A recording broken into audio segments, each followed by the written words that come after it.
Goshamahal MLA Raja Singh మరోసారి సంచలన వ్యాఖ్యలు చేశారు. బీజేపీ అధిష్టానం నుంచి పిలుపు వస్తే వెళ్లి కలుస్తానని ప్రకటన చేశారు. వాళ్ళుగా పిలిస్తే వెళ్లి మళ్లీ పార్టీలో చేరతానని, ఈ విషయంలో తనకు ఎలాంటి అభ్యంతరం లేదని స్పష్టం చేశారు. తాను ఎట్టి పరిస్థితుల్లో ఎమ్మెల్యే పదవికి రాజీనామా చేయబోనని అన్నారు. రాజీనామా చేయకపోతే ఏం చేస్తారని అడిగారు. ఎంపీకి కేంద్ర మంత్రి పదవికి కిషన్ రెడ్డి రాజీనామా చేస్తే తాను ఎమ్మెల్యే పదవికి రాజీనామా చేస్తానని చెప్పారు.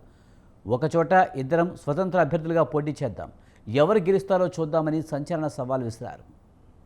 ఐఎమ్ రెడీ, పిలుపుకి రెడీ ఉన్నా, కానీ కలిసే ముందు నా బాధలు చెప్తా, నా పైన జరిగిన అన్యాయం గురించి చెప్తా. వాళ్ళు సాటిస్ఫై అయిన తర్వాత వాళ్ళు ఏ మార్గం చూపెడితే ఆ మార్గంలో నడుస్తాం. ఇప్పుడు ఇండిపెండెంట్ ఉన్నా సార్. ఇప్పుడు నేను కాంగ్రెస్లో వెళ్ళలేను, బీఆర్ఎస్లో వెళ్ళలేను, ఏ సెక్యులర్ పార్టీలో వెళ్ళలేను. ఎందుకంటే హిందుత్వం మొత్తం నిండి ఉన్నాయి కదా, వేరే పార్టీ మ్యాచ్ కాదు. అందుకోసం నేను వెయిటింగ్. కానీ వెళ్లే ముందు నేను ఇక్కడ చేస్తున్న అన్యాయం గురించి కేంద్రం అధికారులకి, మా అధికారులకి చెప్తాను. కిషన్ రెడ్డి గారు నా రాజీనామా ఇవ్వాలి, నేను కూడా రాజీనామా ఇచ్చేస్తా. మళ్ళా ఒకసారి ఎలక్షన్కి వెళ్దాం. మీరు కూడా అక్కడ పార్లమెంట్ సభ్యుడుగా కొట్లాడండి, నేను కూడా ఇండిపెండెంట్గా అక్కడ కొట్లాడతా. మీరు కూడా ఇక్కడ ఇండిపెండెంట్గా ఎమ్మెల్యే కూడా కొట్లాడండి. ఎవరు ఎక్కడి నుంచి గెలుస్తారో చూసుకుందాం. ఇప్పుడు ఈ మొత్తం దీనికి ప్లానింగ్ మొత్తం మా కిషన్ రెడ్డి గారే నేను అనుకుంటున్నాను. అందుకోసం మా కిషన్ రెడ్డి గారికే అడ్రస్ చేసి చెప్తున్నాను. రామచంద్రరావు గారికి ఫ్రీ హ్యాండ్ ఇవ్వండి, ప్రతి ఒక్క పార్లమెంట్ సభ్యుడికి ఫ్రీ హ్యాండ్ ఇవ్వండి, ప్రతి ఒక్క ఎమ్మెల్యేకి ఫ్రీ హ్యాండ్ ఇవ్వండి. పార్టీ డెవలప్ చేసుకుంటారు.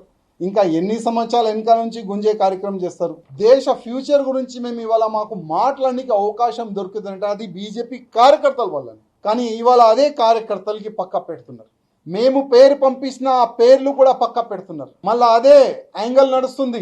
నా మనిషి నీ మనిషి, ఈ నా మనిషి నీ మనిషి వల్ల ఎన్నో సంవత్సరాలు పార్టీకి సర్వనాశం చేసినారు కదా, ఇప్పుడు కూడా అదే యాంగిల్లో వీలు పోతున్నారు. రామచంద్రరావు గారు మంచి మనిషి, కానీ పాపం రబ్బర్ స్టాంప్ అయిపోయింది. రామచంద్రరావు గారు వెనుక కొంతమంది పెద్దలు దాచుకొని పార్టీని నడపనికి ప్రయత్నం చేస్తున్నారు. గతంలో కూడా ఇదే జరిగింది, ఇప్పుడు కూడా అదే జరుగుతుంది. అసలు ఇది రామచంద్రరావు గారు వేసిన కమిటీయా, లేక మా కిషన్ రెడ్డి గారు ఆదేశం పైన కమిటీ వేసినారా? ఇదే కదా నా క్వశ్చన్. ఇంకా నా క్వశ్చన్ ఏముండే, దాంట్లో ఏం తప్పు ఉండే మీరు చెప్పండి. అంటే బీజేపీ గవర్నమెంట్ రావాలని నాలాంటి చాలా మంది కార్యకర్తలు అనుకుంటున్నారు, కానీ మీరు అనుకుంటలేరా?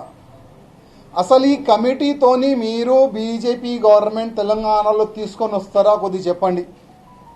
ఒకవేళ నెక్స్ట్ ఎన్నికల్లో ఇదే కమిటీతోని మీరు తెలంగాణలో బీజేపీ గవర్నమెంట్ తెచ్చుకున్నారంటే నేను రాజకీయ సన్యాసం తీసుకుంటాను.